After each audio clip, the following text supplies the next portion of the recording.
नमस्कार, आप देख रहे हैं मिरर मीडिया। मैं हूं आपके साथ चंद्रा सिंह। स्वागत है आपका जोहार झारखंड में। चलिए रुक करते हैं आज की सुर्खियों पर। गैस रिसाव मामले में जांच कमेटी गठित, प्रशासन ने मांगा लापरवाही से गई है जान।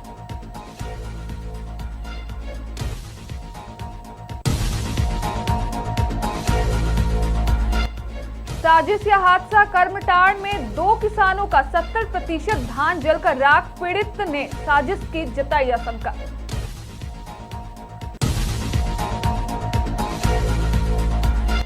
टोल टैक्स पर बवाल, पाकुड़ में अधिक चार्ज के विरोध में टोटो ऑटो चालकों ने किया सड़क जाम, अधिक वसूली का आरोप।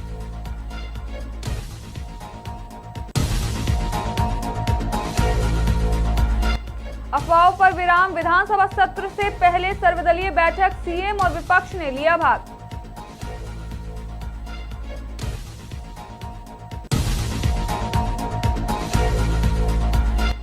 मिशन झारखंड, भाजपा अध्यक्ष जेपी नड्डा 5 से 6 दिसंबर को करेंगे देवघर दौरा, कार्यकर्ताओं को देंगे चुनावी मंत्र। अब खबर विस्तार से। पुटकी अंचल अंतर्गत केंदुआडीह के विभिन्न बस्तियों में जहरीली गैस रिसाव मामले को लेकर उपायुक्त आदित्य रंजन की अध्यक्षता में बीसीसीएल, डीजीएमएस, स्वास्थ्य विभाग, आपदा विभाग समेत संबंधित एजेंसियों के साथ बैठक आयोजित की गई।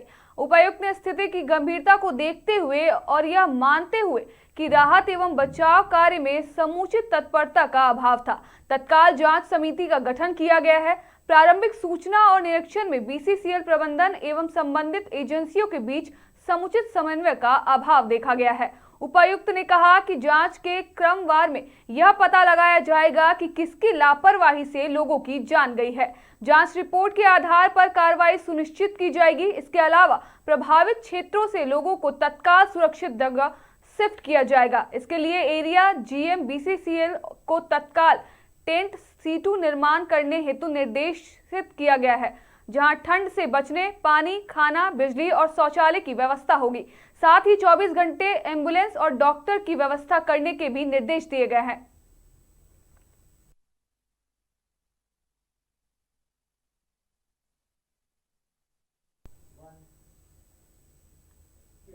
जामताड़ा जिले के कर्मताड़ प्रखंड अंतर्गत डुमरी गांव में बीती रात लगभग 11:30 बजे लगी भीषण आग में 2 किसानों के खलिहान में रखा 70% से अधिक धान जलकर राख हो गया। फायर ब्रिगेड की टीम ने पहुंचकर आग पर काबू पाया, लेकिन तब तक किसानों को भारी नुकसान हो चुका था। पीड़ित किसानों ने छेदी यादव और हीरालाल यादव शामिल हैं, जिनका कुल 55 से 65 क्विंटल धान जलकर राख में बदल गया। किसान छेदी यादव, जो पूरी तरह खेती पर निर्भर हैं, अपने पूरे साल की मेहनत को जलते देख घटना स्थल पर ही फूट फूट कर रो पड़े और साजिश के तहत आग लगाए जाने की आशंका जताई है। उन्होंने बताया कि खलिहान गांव से बाहर बीच मैदान में स्थित है और धान की पीड़ा पाली मारकर सुरक्षित रखी गई थी, इसलिए आग लगना प्राकृतिक नहीं लगता। ग्रामीणों ने स्थानीय प्रशासन से घटना की जांच कर दोषियों की पहचान करने की मांग की है, ताकि किसानों को न्याय मिल सके और भविष्य में ऐसी घटनाओं को रोका जा सके।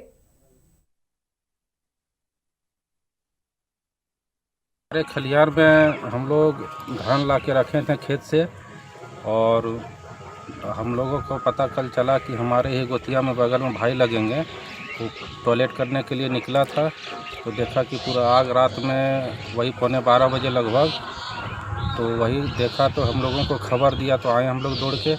तो आग इतना तेज़ी से जल रहा था कि हम लोग को बुझाने का कोई मतलब ही नहीं हुआ कि कैसे बुझाएं। तो फिर फायर ब्रिगेड को हम लोग कॉल किए, फायर ब्रिगेड आया। उसके बाद हम लोगों की मदद से फायर ब्रिगेड ने उसको आग को लगभग 1-1.25 घंटा में उसको बुताया गया। वही आग लग गया तो जोड़ के आए हम लोग, वही देख रहे हैं।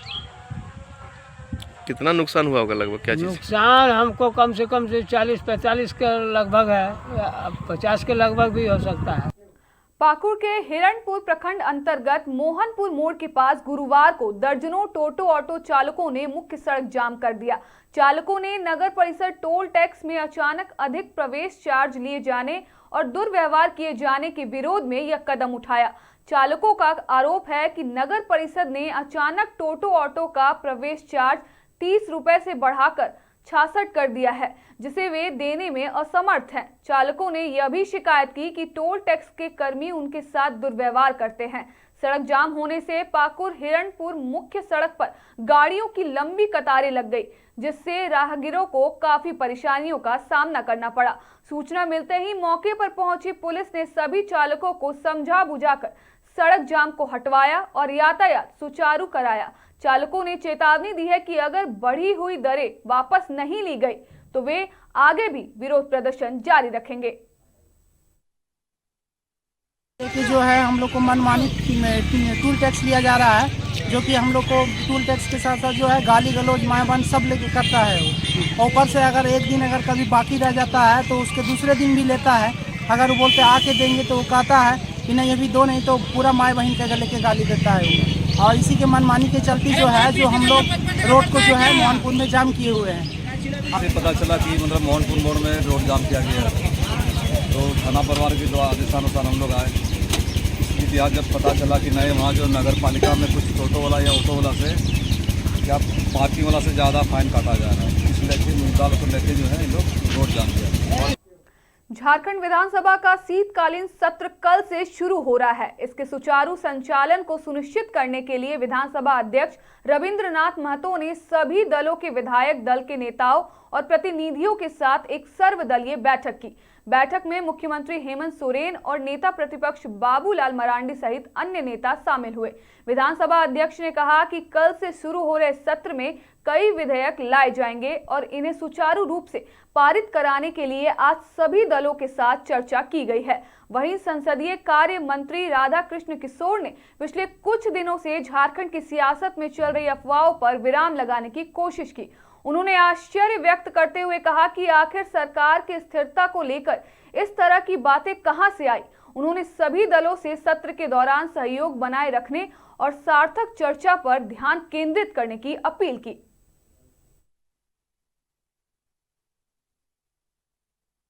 बैठक में अध्यक्ष जी ने आह्वान किया था और ये एक सामान्य शिष्टाचार है।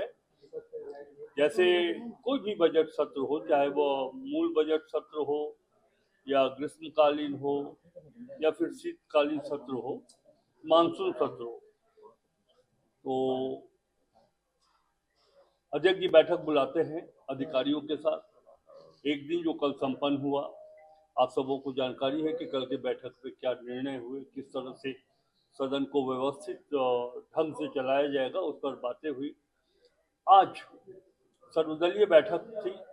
नेता प्रतिपक्ष माननीय मुख्यमंत्री जी, सदन के नेता वो भी उपस्थित थे और विभिन्न राजनीतिक संगठन के जो सदन में नेता हैं वो सब उपस्थित थे और ये तय हुआ कि कोई परिवर्तन नहीं होगा। जो झारखंड विधानसभा के चतुर्थ शीतकालीन सत्र और महत्वपूर्ण सत्र का औपबंधिक कार्यक्रम में विचार विमर्श हुआ, जिसमें तमाम माननीय नेता, विभिन्न दल के सारे लोग यहाँ उपस्थित हुए और हम लोगों ने उनके समक्ष इस औपबंधिक कार्यक्रम को रखा और लोगों ने बारी बारी से औपबंधिक कार्यक्रम में जो चीज अंकित है सारे चीज पर अपना ध्यान दिए और सहमति भी जताए कि आने वाला आगामी कल से हमारा विधानसभा का सत्र शुरू होने जा रहा है और विधानसभा के परिपाटी और स्थापित कानून के मुताबिक जो कार्यक्रम होता है काल होगा।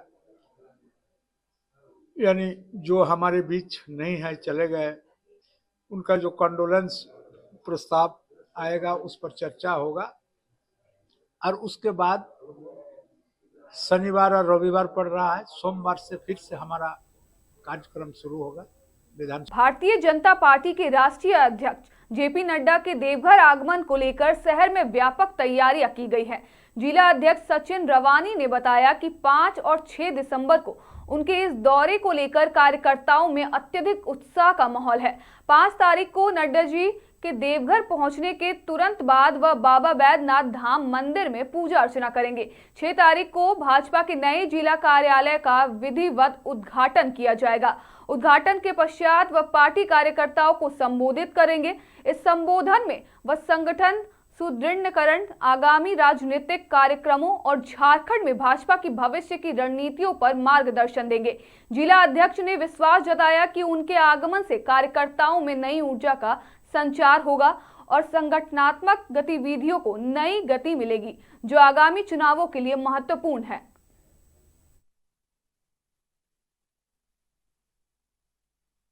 जो नज़र आ रही है, ये हम लोगों को भारतीय जनता पार्टी का कार्यालय, जो पूरे झारखंड में एक भव्य कार्यालय के रूप में देवघर के कार्यकर्ताओं को मिला है। और हम लोग भारतीय जनता पार्टी के देवघर जिला के कार्यकर्ता काफ़ी भाग्यशाली हैं, सौभाग्यशाली हैं कि यह हम लोगों को प्रदेश के नेतृत्व के द्वारा, केंद्र नेतृत्व के द्वारा हम लोगों को कार्यालय मिला। और इस कार्यालय बिल्कुल आधुनिक है। इसमें सारे कार्यालय जैसे चलते हैं, जिलाध्यक्ष का कार्यालय, महामंत्री का, फिर मोर्चों का, फिर ये टाइपिस्टों का, और बैठक के लिए हॉल हैं, रहने के लिए भी सुविधा है। तो इस तरह से एक आधुनिक कार्यालय हम लोगों को भारतीय जनता पार्टी को मिला है। और ये तो खुशी है ही, ये खुशी हम लोगों को और दोगुनी हो जाती है कि इस भव्य कार्यालय का उद्घाटन के लिए हमारे राष्ट्रीय अध्यक्ष आ रहे हैं, और यह सबसे बड़ी गर्व की बात है। झारखंड राज्य सुन्नी वक्फ बोर्ड के सदस्य अब्दुल कलाम रशीदी गुरुवार को पाकुड़ पहुंचे। उन्होंने सर्किट हाउस में मुस्लिम समाज के बुद्धिजीवियों के साथ एक महत्वपूर्ण कार्यशाला में हिस्सा लिया, जहां इबादत गाहों के रजिस्ट्रेशन पर विस्तार से चर्चा की गई। वक्फ बोर्ड सदस्य अब्दुल कलाम रशीदी ने बताया कि मस्जिद, मदरसा, कब्रिस्तान समेत सभी धार्मिक स्थलों का रजिस्ट्रेशन वक्फ अमेंडमेंट एक्ट 2025 के तहत अनिवार्य है। उन्होंने समाज के लोगों से अपील की है कि वे अपने अपने इबादत गाहों को वक्फ बोर्ड में दर्ज कराने में पूरा सहयोग दें।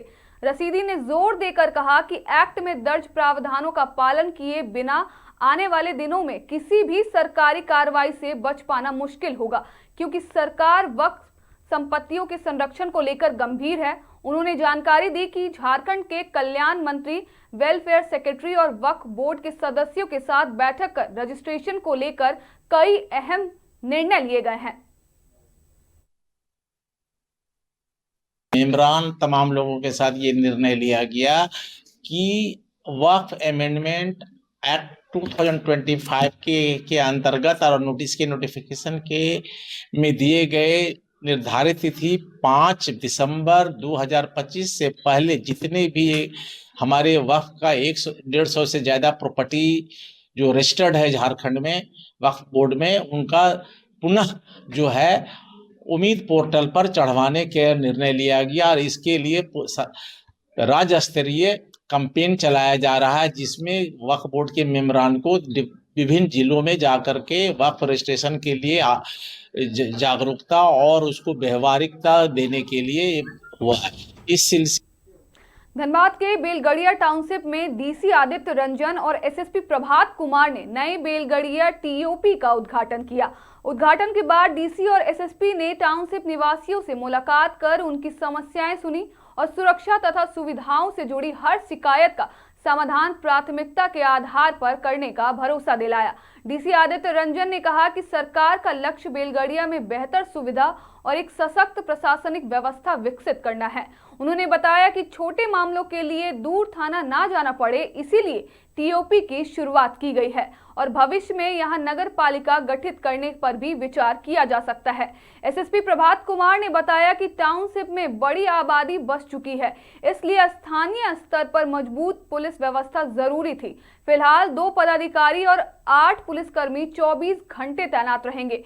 उन्होंने लोगों से अपील की है कि किसी भी उपद्रव या संदिग्ध गतिविधियों की जानकारी तुरंत टीओपी को दे।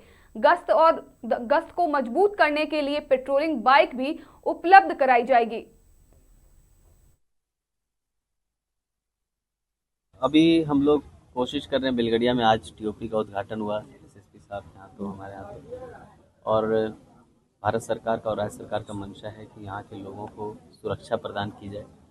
और लगातार किसी भी तरह की कोई घटना हो तो इनको, क्योंकि यहाँ पर आबादी बढ़ती जाएगी धीरे धीरे, तो जितने भी संस्था हैं सरकार के, थाना है, पंचायत भवन है, स्कूल, अस्पताल, आंगनवाड़ी है, वो सब संस्था इसी टाउनशिप में ही होगा। और जब संख्या बढ़ेगी तो हो सकता है हम लोग इसको नगर पालिका भी घोषित करेंगे। तो उसी क्रम में, उसी कड़ी में ये एक आज संस्था का उद्घाटन हुआ, ताकि यहाँ के लोगों को, स्थानीय लोगों को ऐसे गाड़ी बुक करके और पैदल दूर तक न जाना पड़े कि भाई हमको बलियापुर थाना जाना पड़ रहा है, हमको फलानी पंचायत भवन जाना पड़ रहा है। ये सब इनकी जो दूर जाकर समस्या सॉल्व होने वाली थी, वो सब यहीं स्थानीय स्तर पर सॉल्व हो, इनकी परेशानी कम हो, उसकी कड़ी में आज उद्घाटन हुआ है। क्योंकि आज जो बेलगड़िया टाउनशिप है, इसमें बलियापुर थाना अंतर्गत बेलगड़िया टीओपी का उद्घाटन डीसी साहब के द्वारा किया गया है। इसका उद्देश्य यही है कि जैसा आप जान रहे हैं कि यहाँ पर जो लोग आकर के रह रहे हैं, बस रहे हैं और काफ़ी संख्या में यहाँ परिवार रह रही हैं, तो उनके लिए जो पुलिस की सुविधा हो, उनके पास हो, उनके नज़दीक हो, उसी कड़ी में आज इसका उद्घाटन किया गया है। और यहाँ पर तत्काल 2 पुलिस पदाधिकारी और 8 पुलिसकर्मी को प्रतिनियुक्त किया गया है, जो यहीं रहेंगे। उनका आवास भी आप जो टीओपी है उसके ऊपर वाले महले पे वो लोग रहेंगे, नीचे वाले ग्राउंड फ्लोर में काम होगा टीओपी का। और यहाँ पर जितने लोग रह रहे हैं उनको पुलिस से संबंधित कोई भी काम होगा तो बलियापुर थाना जाने की ज़रूरत नहीं है, वो लोग यहाँ आएंगे। फिलहाल के लिए इतना ही। बाकी तमाम खबरों के लिए देखते रहे मिरर मीडिया।